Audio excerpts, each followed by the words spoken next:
생기야 그들에게 들어가라 라는 제목으로 함께 말씀을 나누겠습니다. 한 골짜기가 있었습니다. 그 골짜기에는 사람이 없었습니다. 군대도 없습니다. 도시도 아니었고 노래도 없습니다. 예배도 없습니다.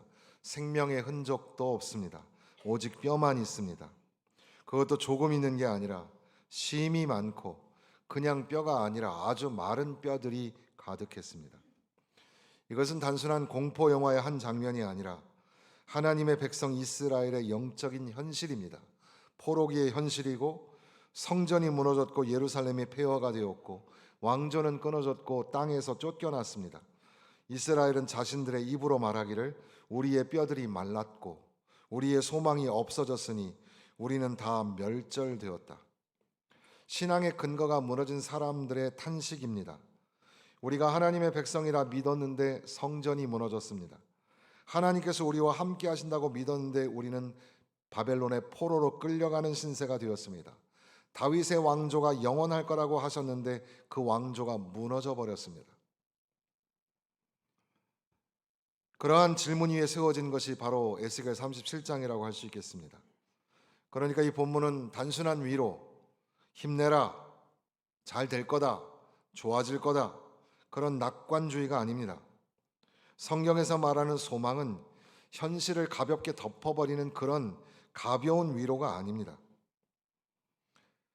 성경의 소망은 먼저 폐허를 직면하고 죽음을 직면하고 죄를 직면하고 심판을 직면하고 그 자리에서 하나님의 말씀을 듣습니다. 이 뼈들이 능히 살 수 있겠느냐. 1절입니다. 여호와께서 권능으로 내게 임하시고 그의 영으로 나를 데리고 가서 골짜기 가운데 두셨는데 거기 뼈가 가득하더라. 마른 뼈의 골짜기의 이 환상을 주도하시는 분이 하나님이십니다. 에스겔이 간 게 아니라 하나님이 그를 이끌어 가셨습니다. 그런데 하나님은 에스겔을 먼저 성전으로 인도해 가시지 않고 푸른 초장으로 데려가시지도 않고 승리의 현장으로 데려가시는 게 아니라 하나님은 죽음의 골짜기로 에스겔을 데려가셨다는 사실입니다. 예언자는, 말씀을 전하는 자는, 그리고 말씀을 가지고 몸부림치며 믿음으로 살아가려고 하는 성도들은 현실을 피하는 사람이 아닙니다.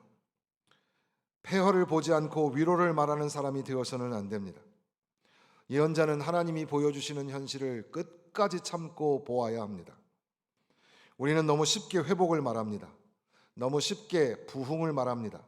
너무 쉽게 다시 일어날 것이라고 말합니다. 그러나 성경은 먼저 폐허를 보게 합니다. 마른 뼈를 보게 합니다. 아주 바짝 말라버린 뼈를 보게 합니다. 심지어 에스겔은 제사장입니다. 제사장 출신. 제사장은 이 시체를 가까이 할 수 없는 사람이죠. 그런데 하나님은 그를 시체보다 더 처참하고 살도 없고 이름도 없고 얼굴도 없는 마른 뼈의 무더기, 그 골짜기 한가운데로 데려가시는 겁니다. 단순히 이 뼈들은 죽은 자의 흔적이 아닙니다. 고대 근동 세상에서 매장되지 못한 뼈는 수치와 저주의 상징이었습니다. 그러니까 묻히지 못한 죽음은 단순한 죽음이 아니라 최후의 마지막까지 모욕을 당했다는 그런 저주 아래 있는 죽음의 표시인 겁니다. 그러니까 에스겔이 본 것은 단순한 전쟁터가 아니라는 겁니다. 심판받고 있는 언약 백성의 냉정한 현실입니다. 죄의 결과로 무너지고 만 공동체를 보여주는 겁니다. 하나님 없이 살아가다가 생명을 잃어버린 백성의 모습입니다. 이게 바로 예언자적 설교의 출발점이고 복음의 선포의 시작입니다. 그러니까 강단에서 선지자적인 메시지를 전한다는 것은, 그리고 우리가 세상에 나가서 복음을 전파한다는 것은 그 듣는 청중의 기분을 맞추는 게 아닙니다.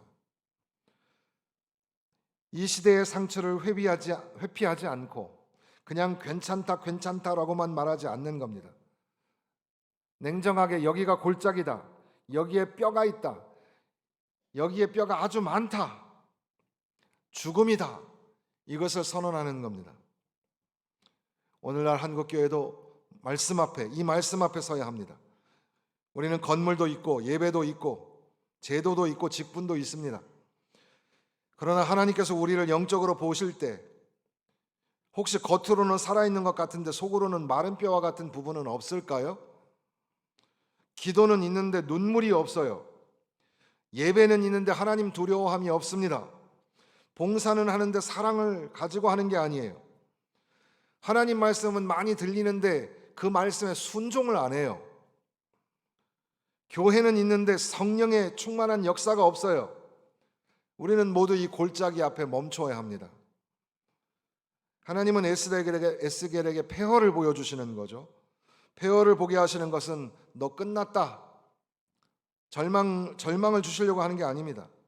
바로 그 폐허의 현장이 회복의 시작이라는 사실입니다. 자기 병을 알아야 그 환자가 의사를 찾아가서 고칠 수 있는 것처럼 하나님의 백성의 실체가 자기 죽음이 현실인 것을 깨달을 때 바로 그 죽음의 현장에서 생명의 주님을 찾고 만나게 된다는 겁니다.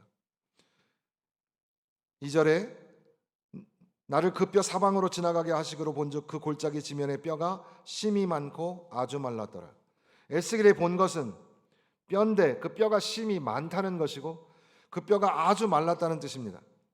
심이 많다는 것은 이 죽음이 한 개인의 문제가 아니라는 거죠. 우리 모든 인간은 죽습니다. 한두 사람의 낙심과 절망이 아니라 한 가정의 위기이고 교회의 문제며 온 이스라엘, 온 나라의 죽음입니다. 아주 말랐다는 게 무슨 의미일까요? 회복 가능성이 없다라는 거죠. 살아날 수 없다는 겁니다. 그냥 방금 죽은 시체도 아니고 오래전에 죽어서 살이 다 사라지고 힘줄도 없고 이름도 없고 얼굴도 사라진, 그러니까 도무지 살아날 수 없는 상태, 불가능의 현실. 11절에 이 환상의 의미를 직접 설명하기를 인자야 이 뼈들은 이스라엘 온 족속이라. 이스라엘은 스스로 말하기를 우리의 뼈들이 말랐고 우리의 소망이 없어졌으니 우리는 다 멸절되었다. 그러니까 단순한 어떤 심리적인 그런 절망, 그게 아닙니다. 이들은 하나님의 백성이었습니다. 그런데 이제는 바벨론의 포로가 된 겁니다. 성전을 늘 자랑했는데 성전이 다 무너져 버렸습니다. 다윗의 왕조를 자랑했는데 다윗의 왕조도 끝장났습니다. 약속의 땅을 자랑했지만 그 땅에서 쫓겨났습니다. 땅이 빼앗겼다는 겁니다. 그들은 하나님의 무서운 심판 앞에 절망을 느끼게 됩니다. 우리는 뼈들이 말랐다, 소망이 없어졌다, 다 끊어졌다. 단순히 바벨론이 강해서 정치적으로 문제가 있어서, 그러나 그 근원에는 이스라엘 백성의 죄가 있었다는 사실. 그래서 이미 36장에서 이스라엘이 하나님의 이름을 더럽혔다고 말씀합니다. 우상을 섬기고 하나님의 율법을 떠나고 열방 가운데 하나님의 거룩한 이름을 욕되게 합니다. 그래서 이제 37장에서 마른 뼈의 그 심판의 골짜기를 만나는 겁니다. 하나님을 떠난 인생의 마지막, 하나님 없는 공동체의 최종 상태. 그러나 그 에스겔 37장은 절망의 상태만을 보여주는 것이 아니라 죽은 자에게 말씀하시는 하나님, 소망 없는 자에게 소망을 선언하시는 하나님, 마른 뼈에게 생기를 불어 살아나게 하시는 하나님. 그래서 여기에는 복음이 담겨져 있는 겁니다. 그가 내게 이르시되 3절입니다. 인자야 이 뼈들이 능히 살 수 있겠느냐 하시기로 내가 대답하되 주 여호와여 주께서 아시나이다. 이 뼈들이 능히 살 수 있겠느냐 하나님이 물어보십니다.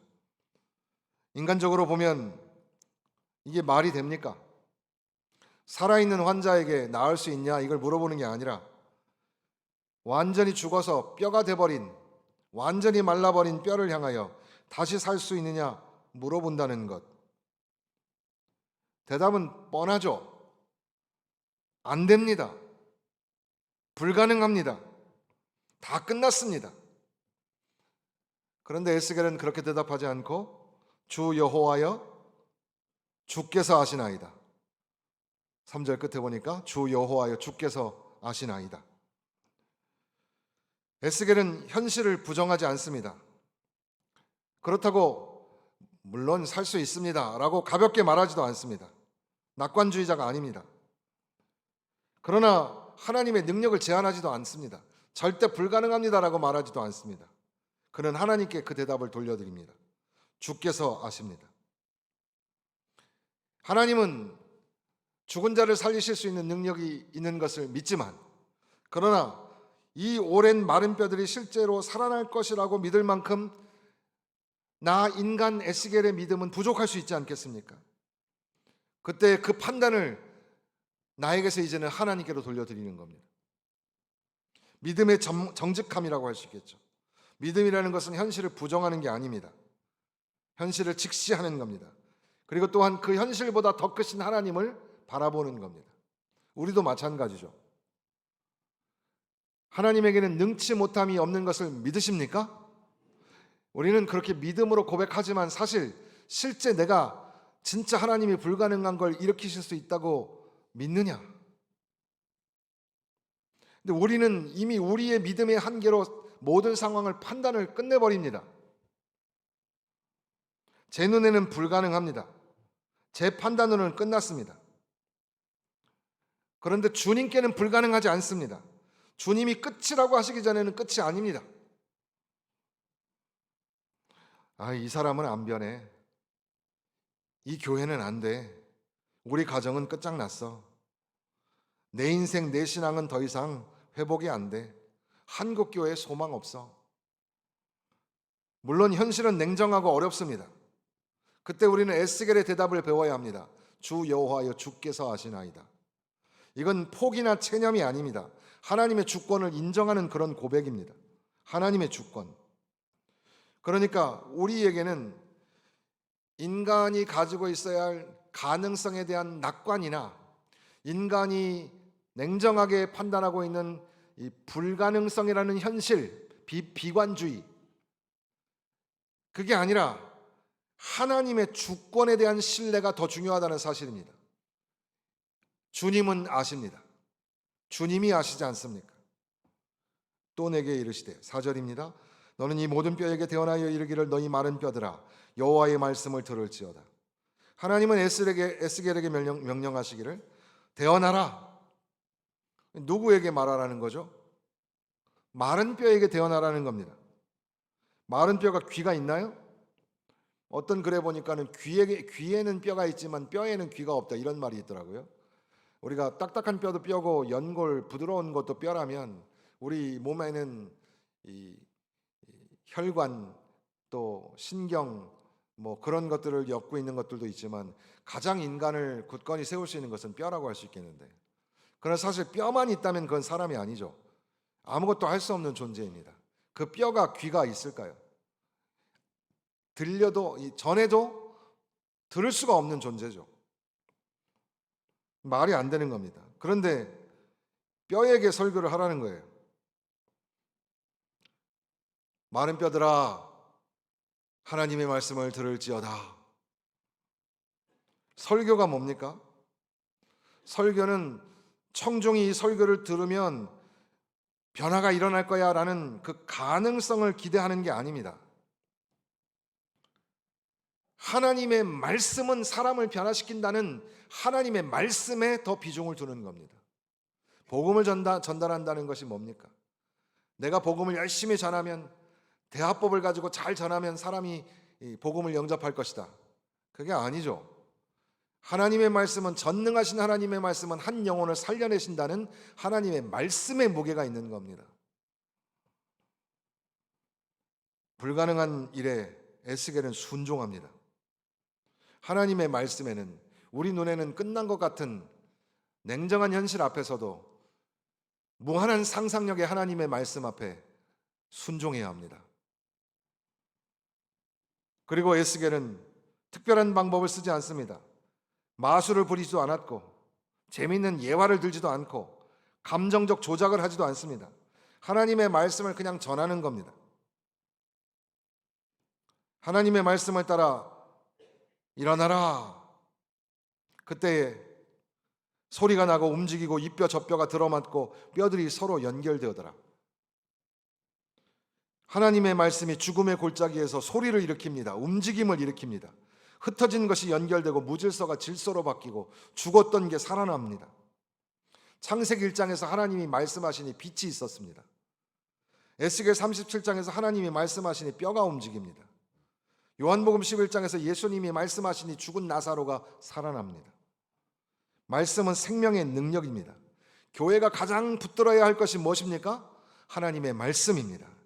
세상의 방법으로만 회복을 기대하고 세상의 프로그램을 가지고 부흥을 갈망하고 있다면, 아니 그런 프로그램이나 그런 순서가 뭐 필요 없다 이런 말이 아니라,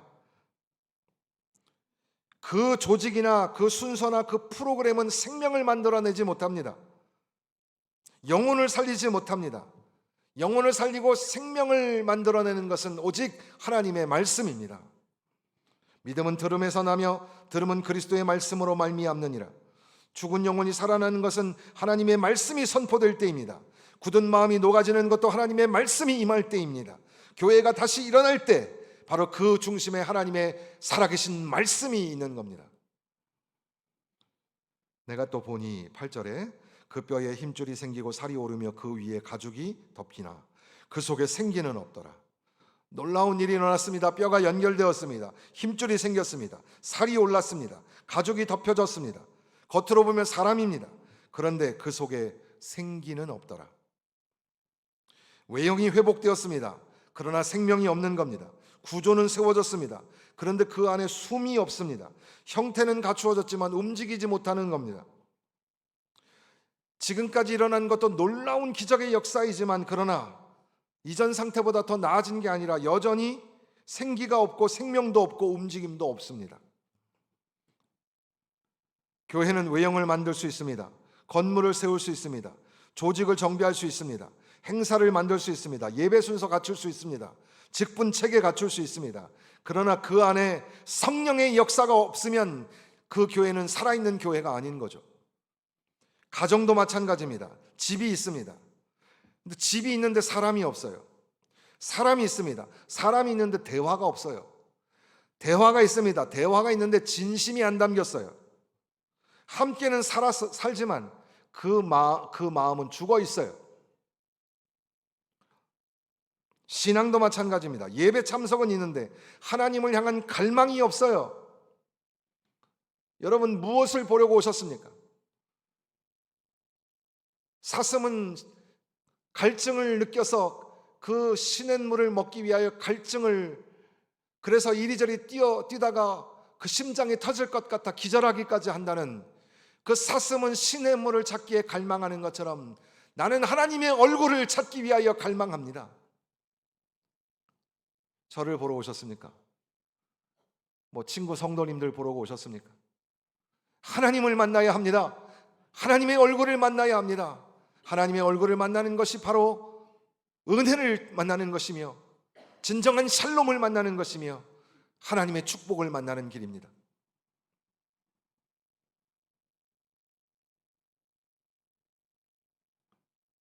너희 안에 생기가 있느냐? 주일 예배에 사람이 많아지는 것도 중요합니다. 그러나 더 중요한 것은 예배 가운데 하나님의 임재가 있느냐입니다. 봉사를 하고 섬김이 있고, 그러나 그 사랑과 거룩한 복음의 능력이 성령의 인도함을 따라 하나님의 말씀을 따라 예수의 십자가를 바라보며 움직이고 있는가? 껍데기는 우리가 만들 수 있지만 그 안에 생명을 불어일으키시는 분은 하나님이십니다. 또 내게 이르시되 9절에 인자야 너는 생기를 향하여 대언하라. 생기에게 대언하여 이르기를 주 여호와께서 이같이 말씀하시기를 생기야 사방에서부터 와서 이 죽음을 당한 자에게 불어서 살아나게 하라 하셨다 하라. 여기 생기, 우리가 설교 시간에 루아흐라는 그 히브리어 단어 몇 번 들어보셨을 텐데, 이 단어가 기본적으로 숨이라는 의미이고 바람이라는 의미도 있고 영이라는 의미도 있습니다. 숨이며 바람이며 영이죠. 숨은 생명이 있다는 생명의 표지입니다. 숨이 끊어지면 죽은 겁니다. 바람은 보이지 않지만 강력한 실체입니다. 영은 하나님의 생명 주시는 하나님의 임재를 의미합니다. 여기 안에 세 가지가 다 들어가 있다고 보면 생기가 들어가야 살아나는 겁니다.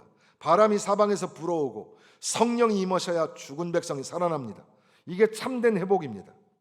교회가 다시 살아나는 것은 사람들이 열심히 한다고 되는 게 아니에요. 뭐가 있어야 되죠? 성령님이 임하셔야 되는 줄로 믿습니다. 가정이 살아나기 위해서는 단순히 우리가 상담학적, 심리학적 대화법을 배운다고 되는 게 아니에요. 심지어 예능 프로에 얼마나 지금 심리학 이야기가 많이 나옵니까? 그래서 뭔가 해결되고 해소된 줄 알았는데 몇 달 있다가 뉴스에 뭐라고 나오죠? 그 사람이 자살했다고 나오죠.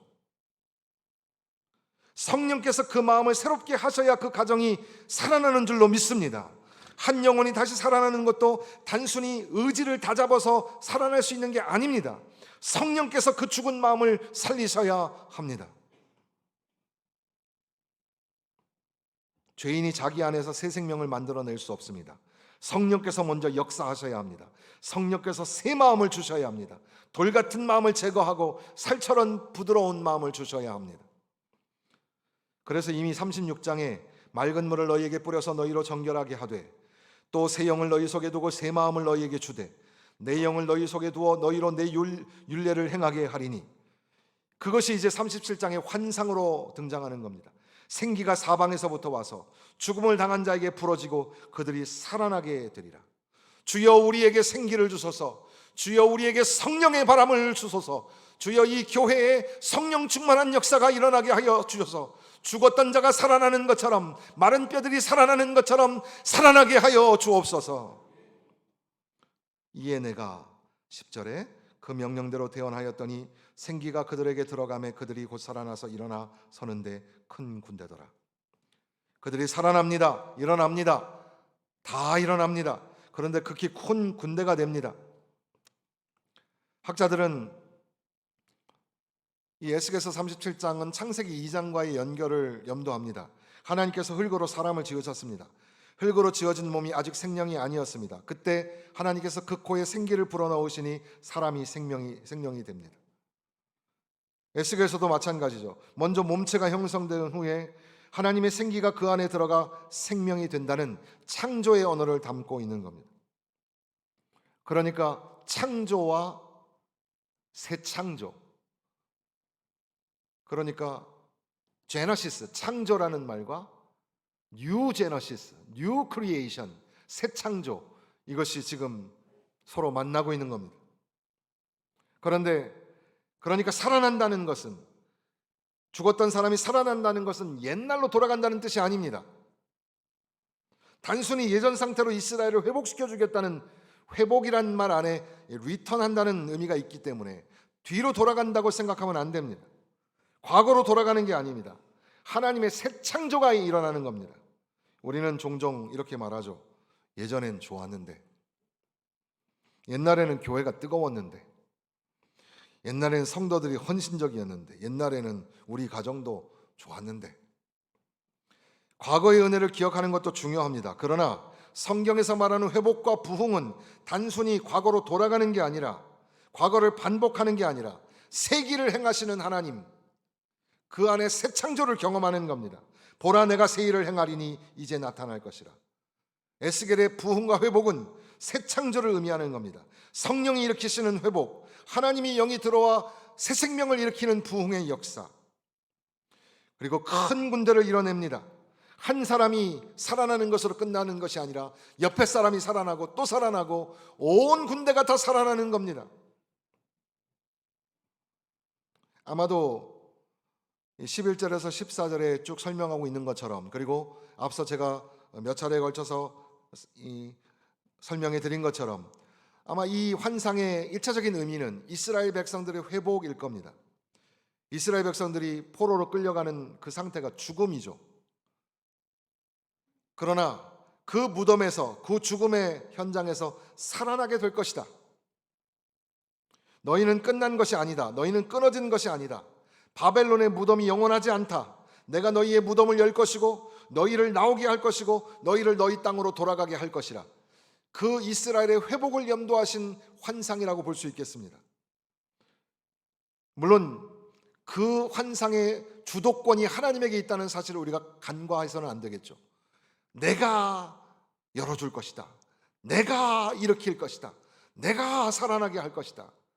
이 교회를 누가 이끌어 가십니까? 우리가 이끌어가는 게 아닙니다. 우리가 어떻게 하면 되는 게 아닙니다. 하나님이 주도하시고 하나님이 역사하셔야 이 교회가 살아납니다. 이것이 바로 은혜죠. 이스라엘이 회복될 자격이 있는 게 아니라, 충분히 회개했기 때문이 아니라, 하나님이 자기 이름을 위하여, 자기 영광을 위하여 그들을 살려내실 것입니다. 그들을 구원하실 것입니다. 이게 하나님의 은혜입니다. 그런데 이것은 예수 그리스도의 부활로 연결이 됩니다. 그러니까 에스겔 37장에 죽은 마른 뼈들이 살아나는 것은 결국 오늘 우리가 다시금 영적으로 살아나는 부활과 맞닥뜨려져 있으며, 그리고 그 가운데에는 예수의 십자가와 부활이 있다는 사실이죠. 그래서 우리가 부활을 소망하는 것은 바로 예수님이 나를 위하여 십자가에서 죽으셨고 사흘 만에 다시 살아나셔서 모든 믿는 자에게 부활의 소망을 주셨다는 데 기인합니다. 요한복음 20장에 부활하신 예수님께서 제자들에게 나타나실 때 제자들은 두려워서 문을 닫고 숨어 있었습니다. 마치 마른 뼈와 같았습니다. 아무런 힘이 없었습니다. 그런데 그 가운데 예수님이 오셨습니다. 그리고 너희에게 평강이 있을지어다 말씀하시고 그들을 향하여 숨을 내쉬며 말씀하시기를 성령을 받으라. 에스겔 37장의 말씀이 연결이 됩니다. 죽음을 이기고 부활하신 예수님께서 제자들에게 생기를 불어넣으십니다. 성령을 주십니다. 두려워 숨어있던 제자들이 이제는 사도행전의 복음의 증인이 됩니다. 마른 뼈 같았던 제자들이 하나님의 군대로 일어서게 된다는 겁니다.